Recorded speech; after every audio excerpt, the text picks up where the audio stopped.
நீங்கள் ஹிஸ்டரி பார்த்தாலே தெரியும். ஃபர்ஸ்ட்டில் பொண்ணு கொடுத்த மாமாவை சிஎம் ஆகணும்னு பலி கொடுத்துட்டார். அப்புறம் சிஎம் ஆக்குறேன்னு சொன்னா புரந்தேஸ்வரி ஹஸ்பண்டை இவரை சிஎம் ஆகுறதுக்கு பலி கொடுத்துட்டார். அதுக்கப்புறம் ஜூனியர் என்டிஆர் ஹரிகிருஷ்ணாவை எப்படி பலி கொடுத்தாரோ நீங்கள் பார்த்தீங்க.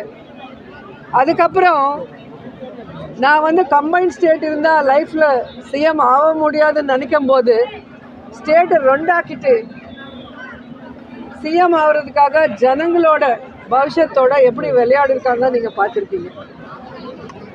இப்போ எலெக்ஷன்ஸில் நீங்கள் பார்த்துருப்பீங்க, எப்படியாவது ஆட்சிக்கு வரணும்னு எவ்வளோ பொய்யான ப்ராமிசஸ் எல்லாம் பண்ணியிருக்காங்க.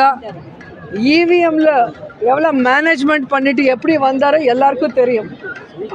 ஆனால் ஆட்சிக்கு வந்தால் இந்த 100 நாளில் அவர் ப்ராமிஸ் பண்ண எதுவுமே ஜனங்களுக்கு பண்ண முடியல.